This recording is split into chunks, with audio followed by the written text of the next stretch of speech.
मैं हूं आबिद हुसैन शेख। आपका खैर मकदम है 4 टीवी न्यूज़ कर्नाटक एक्सप्रेस में। बागलकोट जिले में मूसलाधार बारिश, कई घर तबाह। बागलकोट जिले में भी बारिश का कोहराम जारी है, जिसके कारण जमीनात रास्ते पानी से भर गए हैं। रबकवी बनट्टी तालुका में करीब 111 घर गिरने की जानकारी मिली है। बागलकोट शहर में भी पानी के कारण जनजीवन काफ़ी प्रभावित हुआ है। रबकवी बनट्टी में बारिश के कारण 111 घरों के तबाह होने की जानकारी तहसीलदार प्रशांत चंदगौंड ने दी है। जिले में रेड अलर्ट घोषित हुआ है। मिट्टी के घरों में रहने वालों को सुरक्षित जगह पर जाने के लिए कहा गया है। घर गिरने वालों पर परेशान हुए यहाँ के निवासी अबूबकर जनप्रतिनिधियों सहित प्रशासन के अधिकारियों पर आक्रोश जता रहे हैं कि अधिकारियों ने अब तक कुछ भी नहीं किया।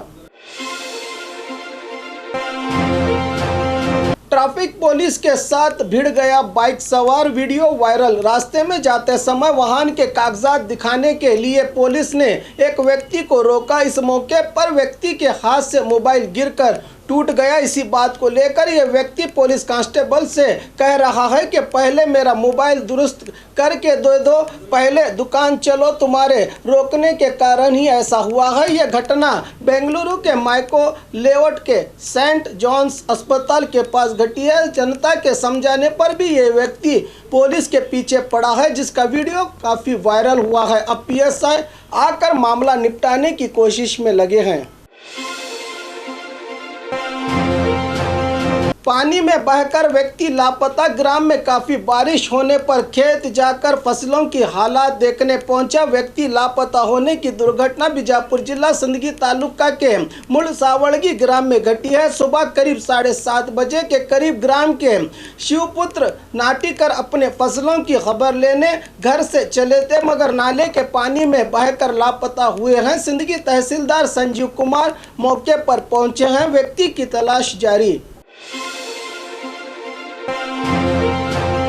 महानगर पालिका दाखिलों पर नकली दस्तखत, 3 आरोपी पुलिस की गिरफ्त में। दावणगेरे महानगर पालिका के दाखिलों को अधिकारियों की नकली दस्तखत करके जनता को ठगने वाले 3 आरोपियों को पुलिस ने गिरफ्तार किया है। इसकी प्रेस मीट में जानकारी देते हुए एसपी हनुमंत राय ने बताया कि होन्नಳ್ಳಿ तालुका मासदी ग्राम में महेश और इसका साथ देने वाले अनेकोंड ग्राम के गुरुराज और AR वेंकटेश, ये तीनों मिलकर स्वयं घोषित आस्ती के फॉर्म बांटे हैं, जिसमें पालिका अधिकारी के नकली दस्तखत, नकली चलन और पालिका का सील भी मौजूद है। आरोपियों ने ऐसा नकली दस्तावेज तैयार करके पालिका के खाते में रुपया भरने की बात कहकर रुपया खुद उड़ाया है। पालिका अधिकारियों की शिकायत पर पुलिस ने कार्रवाई करके इन तीनों को दबोच लिया।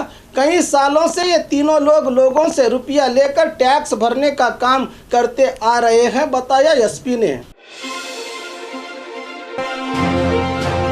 सीपीआई के खिलाफ अत्याचार और कत्ल की धमकी की शिकायत। बेलगाम ग्रामीण पुलिस थाने के सीपीआई गुरुराज कल्याण शेट्टी पर जान की धमकी और अत्याचार की कोशिश का मामला दर्ज हुआ है। बेलगाम शाहपुर पहलवान गली के निवासी महिला ने यह शिकायत दर्ज की है, जिसमें बताया गया है कि 13 अक्टूबर को सीपीआई के परिवार के कार से इनकी कार टकरा गई तो महिला के पति और दूसरे लोगों ने माफ़ी मांगी और कार को हुए नुकसान की भरपाई करने की बात बताई, मगर सीपीआई ना माने और महिला के पति को पीटा और साथ ही शिकायत करदा महिला के साथ सीपीआई ने गलत व्यवहार करने की कोशिश की, रिवॉल्वर दिखाकर जान से मारने की धमकी भी दी। अब इस महिला की शिकायत पर सीपीआई ने भी शिकायत दर्ज की है। फसल नुकसान और बाढ़ परिहार के लिए कुमारस्वामी का ट्वीट। पिछले एक हफ्ते से राज्य के ज़्यादातर जिले में हो रही मूसलाधार बारिश से किसानों सहित जनता को काफ़ी नुकसान पहुंचा है। ज़्यादातर फसलें पानी में बह गई हैं, कई जगहों पर घर गिर गए हैं, कई लोगों की मौत हुई है, कई लोग अब भी लापता हैं। इन सब हालात को देखते हुए पूर्व सीएम कुमारस्वामी ने ट्वीट करके सरकार पर दबाव डाला है कि ऐसे हालात में जनता के लिए विशेष अनुदान की घोषणा होनी चाहिए। कुमारस्वामी ने अपने ट्वीट में लिखा है कि पिछले 2 साल से राज्य के किसान बाढ़ से जूझ रहे हैं। इस बार भी हालात ऐसे ही हैं। घर, फसल और जमीन खोने वालों की निशानदेही करके पहले इन परेशान लोगों के आंसू पोंछने का काम सरकार को करना चाहिए। पहले ही कोविड वायरस से जनता बदहाल हुई है, अब रही सही कसर बारिश ने निकाल दी, लिखा है कुमारस्वामी ने। कुल 6 स्थानों में बीजेपी जीत का झंडा लहराएगी। आज मैसूरू में बीजेपी के नए पदाधिकारियों की सभा में बात करते हुए राज्य अध्यक्ष नलिन कुमार कतील ने कहा कि पक्ष को जमीनी सतह से मजबूत करके आने वाले विधानसभा चुनाव में पूरे 224 स्थानों को जीतने का संकल्प लिया गया है। ये एक बड़ी चुनौती है जिसे बीजेपी पूरा करेगी। इस मौके पर कहा कि डीजी हल्ली दंगों में कांग्रेस को अपने विधायकों का बचाव करना मुमकिन नहीं हुआ, अब चुनाव का सामना कैसे करेगी, सवाल उठाया राज्य अध्यक्ष ने।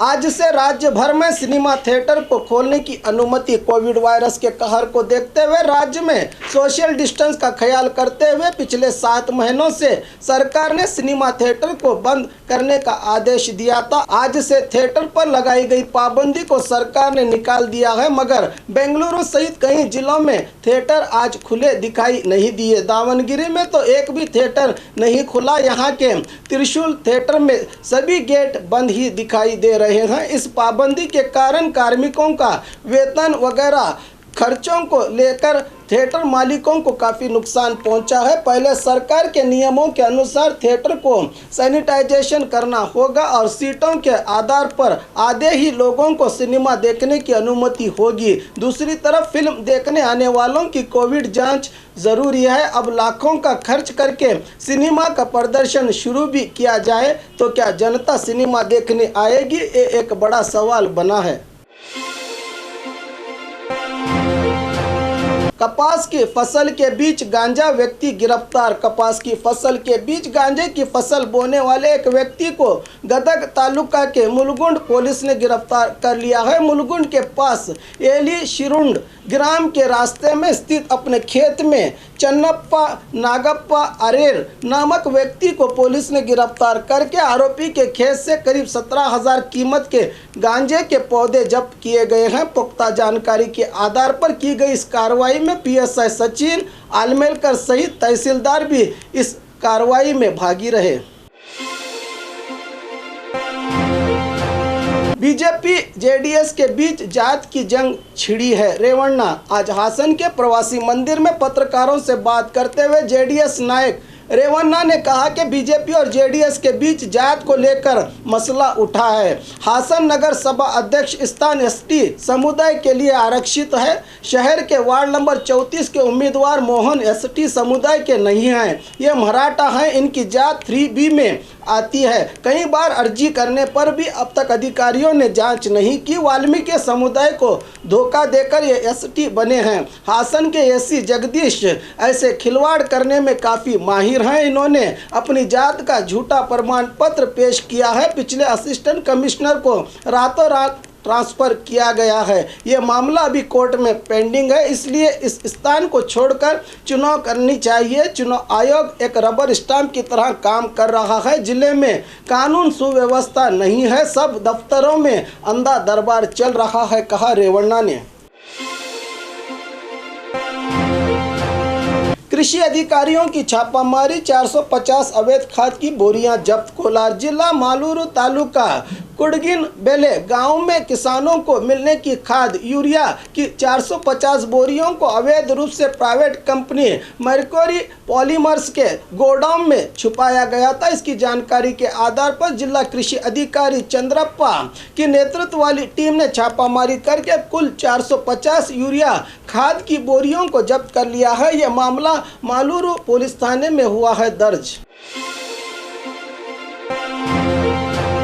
शिरा उपचुनाव में जेडीएस का जोरदार प्रचार। तुमकुरू जिला शिरा उपचुनाव नजदीक आते ही सियासी पार्टियों में अपनी तरफ से कोई कसर न छोड़ते हुए प्रचार में जुटे हैं। आज जेडीएस की तरफ से बड़े पैमाने में चुनाव प्रचार किया गया। जेडीएस अभ्यर्थी अम्मा जम्मा के बेटे को कंधे पर लेकर 1 किलोमीटर तक जेडीएस के हजारों कार्यकर्ता नारे लगाते हुए मिनी विधानसौदा पहुंचे। जेडीएस अभ्यर्थी अम्मा जम्मा को कोविड पॉजिटिव के चलते कार्यकर्ता और जेडीएस मुखंड एचडी रेवन्ना, सांसद प्रज्वल रेवन्ना की मौजूदगी में 2 सेट नॉमिनेशन के चुनाव अधिकारी नंदिनी देवी को सौंपे गए। कांग्रेस उम्मीदवार पर एफआईआर सियासी नहीं है। आज राज्य पदाधिकारियों की सभा में भाग लेने मैसूर आए बीजेपी एमएलसी एच विश्वनाथ ने मीडिया के सवालों का जवाब देते हुए कहा कि राजराजेश्वरी मतक्षेत्र के उम्मीदवार पर नीति संहिता को लेकर एफआईआर की गई है। इससे सियासत का लेना देना कुछ नहीं है। चुनाव में जिताने वाली जनता का ही अहम रोल है। चुनाव जीतेगा कौन, ये फैसला जनता करती है, बताया विश्वनाथ ने। मिसाइल मैन डॉक्टर कलाम को सलाम। आज देश के 11वें राष्ट्रपति जी missile man APJ Abdul Kalam जी का जन्मदिन है। भारत रत्न कलाम जी को और उनकी सेवाओं को याद करते हुए सीएम येडियुरप्पा ने ट्वीट करके लिखा है कि देश की तरक्की के लिए हमेशा तैयार रहने वाले कलाम जी जब भी मिलते तो देश की ही बात करते थे। ऐसे साधक को सलाम। इसी तरह कई सियासी लीडर्स ने कलाम साहब का अभिनंदन किया है। और खबरों के लिए देखते रहिए 4 टीवी न्यूज़ कर्नाटक एक्सप्रेस।